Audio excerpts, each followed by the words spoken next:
How to make pizza. This is the bread machine, but instead of using the program that actually cooks, I use the program where it just mixes for half an hour and then lets all the ingredients grow for 1 hour. This is a standard tray of the oven. For the oven, you can either make it greasy with some oil and sprinkling flour. Don't put too much oil, otherwise you fry the pizza to avoid sticking, or otherwise you use this oven paper, much easier. So the ingredients, these are the official ingredients. If I read. So today I bought this. It says ideal for pizza. It's soft wheat flour type 0, but I've always used 00. Otherwise you can use mixtures with Manitoba flour or even gluten-free flour made with peas and other things. It's very, very good for gluten-free pizzas. However, today I'm going to make it with this flour. The ingredients, let's go back. So the standard for a tray is 400 grams of flour, 2 small spoons of brewer's yeast. This is the dry one that needs to be reactivated with water and sugar and so on. Otherwise you can use a fresh one. Never use the amount you use for bread, because you don't want to make it grow as much as bread. It's always less for pizza. So 2 small teaspoons of yeast ingredients. It starts 400 grams of flour. Here it says 00. In fact, I've always used 00, but here today I bought this. It says 0, type 0. Then 2 teaspoons of salt, 1 of sugar. Sugar is needed to make to reactivate the yeast, the brewer's yeast, if it's dry. Then 3 big spoons of extra virgin olive oil that makes the pasta of the pizza softer and more tasty. And 230 milliliters cc of water, which is just 1 1/4 glasses. However, as for water, you must never put too much. It must not be liquid. There must be just enough water to hold the flour together. So you eventually add it if it's not enough, if you didn't measure it, but never put too much. So these are the ingredients. And you can mix by hand anything and so on. What does this do? It mixes for half an hour and then lets grow for 1 hour. Then it does the beep if I'm not cooking for making bread. And okay, stop. And then you bring everything here. You press it down with hands which you slightly wet with oil or a glass or anything. You spread it down. You let grow another hour. And in a warm place. Don't cook it, because don't put it in 200 degrees oven, otherwise it will not grow. So you let grow again, and then you put the ingredients just before putting in the oven that must be preheated at 210 degrees. So let's go. Now I've got an electronic scale before I used the mechanical one. So 400 grams of flour, here it is. Okay, so here are all the ingredients.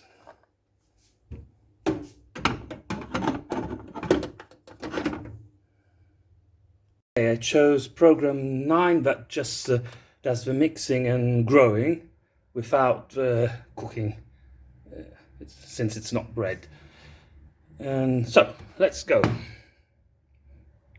How do I start?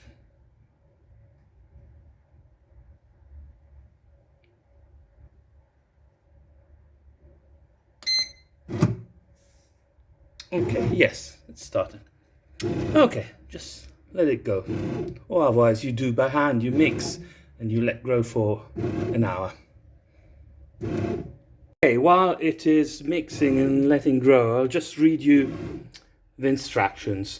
When the program has finished, remove from here and put on the tray with just some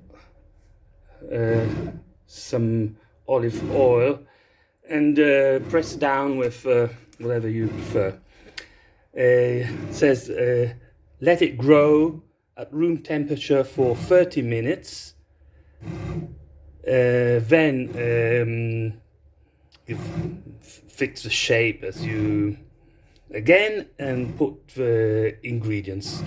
Let the oven get to 200 degrees before putting in the oven, and then you cook for 15 to 25 minutes.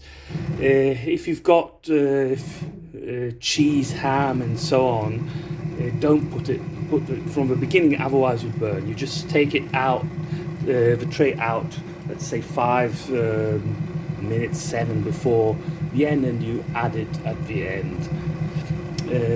Okay, let's stop for a moment. Haha, I forgot to put the water. I just added it. See, the water must be just enough to pick up all the flour. If it's too dry, just add a little bit and drop, but don't make it too liquid. Let's see.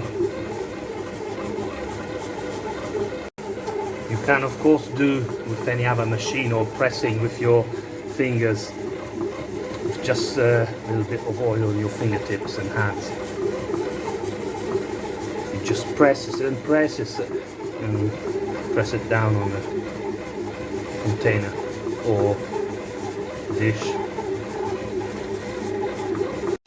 Okay, I just helped, throw down, adding some drops of water. You see, it's hard, but there must not be liquid, and must not be some dry flour. Okay, let's let it grow. This keeps it a bit warm and closed, so the dampness helps the growing. You see, this stopped, then started again, makes it more a ball. And then it stops for a while and it lets it grow. In case it's you are making bread, it reaches high temperature at the end and it makes the kind of cake. So it just did the beep. 1.5 hours have passed, and look, it grew a lot. This is up to here. It's equivalent to 1 kilo of bread. Fantastic. Although I'll use a very small amount compared to of yeast compared to that used for bread. So now I just take the basket out. I'll just make some space here. Take this away and I'll show you. Okay, so I put some olive oil on my hands and on glass because I haven't got the wooden tool. I put the ball in the center. I pressed it down. At the beginning it's round, so it's actually a round pizza, but since I'm at home and using the kind of rectangular tray, I used the glass that was not sticky for the pizza because you see there's some slight amount of oil on it. I use it to make more or less even thickness. So this must be left half an hour at room temperature because obviously it's been pressed down, so it has to grow again. And so now just put together the other ingredients, and 10 minutes before putting in the oven, I put the oven at 200 degrees and put everything in. So let's prepare the ingredients. Okay, while the pizza is growing, you prepare the ingredients. So, pizza, for yourself, or a very popular thing for children going to school is that bakeries or bars, they sell white pizza. Before going to school for the break, children or their parents will get a piece of white pizza with nothing. It's just got a bit of olive oil and some spices on top. Or the so-called red pizza, just with some tomato sauce and maybe, just some spices. However, the most popular ingredients, the base ingredients of pizza margherita is tomato sauce and mozzarella cheese. And just to make it more tasty, in Napoli area, but also elsewhere, there's the production of mozzarella di bufala, the female of buffalo. There's great production of mozzarella di bufala. It's more tasty. And just tomato and mozzarella di bufala, that you make it melt in last minutes if you're cooking at home and not in a professional oven. It's very, very good. Olive oil, you can put some at the end. So, what do? When this is when half an hour has passed, you must use tomato at room temperature, otherwise it stops the growing of a pizza. So, just before putting in the oven, that must be at 200 degrees if you're cooking at home, you spread the tomato sauce and other ingredients that can stay over 15-20 minutes of cooking. Even the cheese, but it's better putting it later. And ham just the last minutes. Of course, you can put olives, whatever you want, some sliced potatoes that you've previously boiled, zucchini, whatever you want, some black olives. Another, you can also do without tomato, just potatoes and cheese. A very good and well-known pizza is the quattro formaggi, the 4 cheeses, or pizza gorgonzola. Here I've got gorgonzola and asiago, 2 very, very tasty cheeses. So I'll put tomato, cheese, and these are red peppers, not tomatoes. And this is mortadella, which is a kind of ham with some spices. I'll add it at the end, last minutes. And obviously you can put spices, whatever you want. So, okay, this is all for the moment. Another very, very thing is just putting some spices, basilico, rosemary, and on white pizza. And if it's thick enough to slice it, when it's cooked, you just open it and you fill it with ingredients you like. Ham, vegetables, very, very good. Okay, half an hour passed. I was busy doing other things. So, put the timer so you don't leave it. If you fall asleep, you don't burn it for hours. I put the electronic timer with a beep in any case. So, you put 200. When you buy a ready-made pizza, you finish the cooking, heat it at 210. But here it says 200, so okay, because it's not already pre-cooked. This is the grill. No, it must be both. Okay, perfect. Well, I'll put a bit more because it first has to heat. So now I'll spread the tomato. Okay, so I just dropped tomato sauce here and there, spreaded it with my fingers, and there was already some basilico in the tomato sauce. I added some rosemary that I just picked from one of my pots, and the pieces of chopped peppers. As for the cheese and ham and so on, I'll put it in the last 5-7 minutes. This is because cooking is at least 15 minutes in the home oven, which is 200 degrees, while the pizza they make in those professional ovens, electric or wooden, is more than 400. They cook it for a few minutes, so they put everything together. Okay. The sweet peppers cooking in the oven. There's a wonderful perfume scent coming all around. I'm going to add some drops of olive oil with black truffle. It's fantastic for people who like the flavor. Wow, look, after 10 minutes, I put the tray lower down, otherwise I would have burnt the tomato. Fantastic. I'll check in another 5 minutes time and add the tomato, the cheese.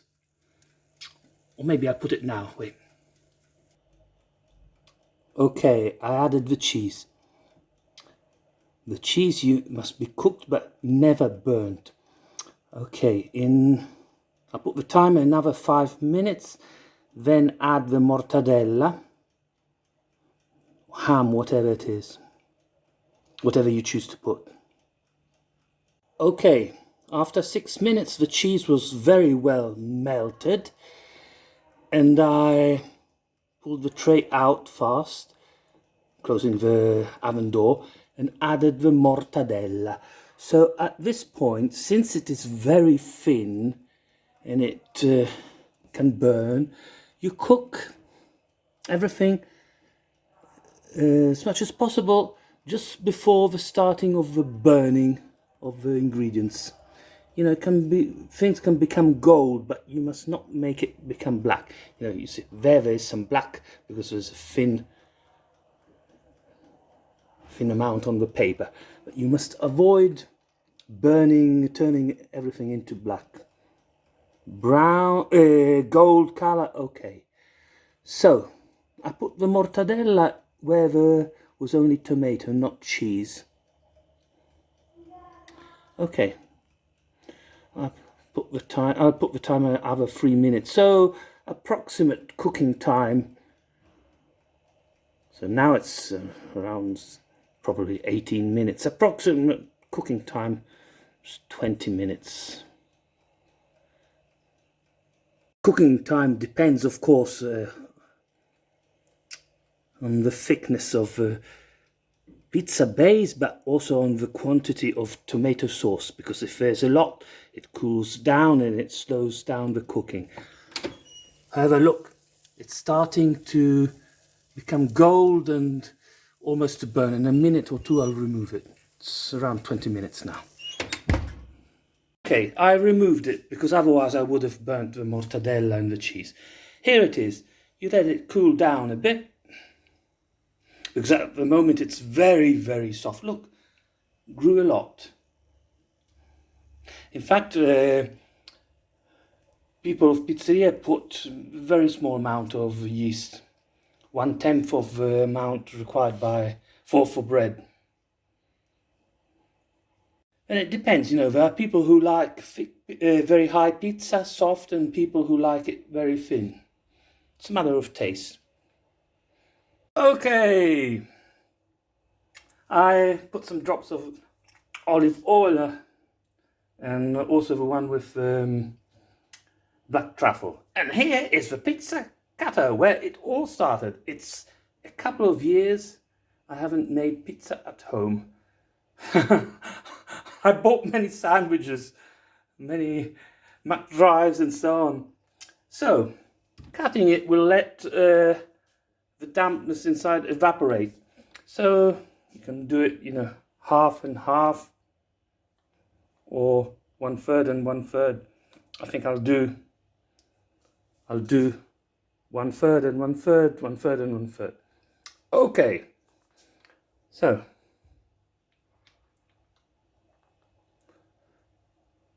I'll put down the phone. It is, when it comes out of the oven, it's very, very soft. Then, you know, evaporating, it becomes more eatable. Quite thick, soft. Okay. That's all, folks. Folks. This is Teflon. This is steel. I use this in order not to scratch, even if it was a paper. Okay. It is very, very good, really. However, it's very high and soft. If you like it thinner, put less brewer's yeast, use less ingredients, including flour, or use other types of flour that grow less. I've used 00 type flour or mixtures with Manitoba for decades. It's the first time I use this one. It's very, very good. But you know, it's just in case you don't like high soft pizza. I'm telling you this. It's really, really good.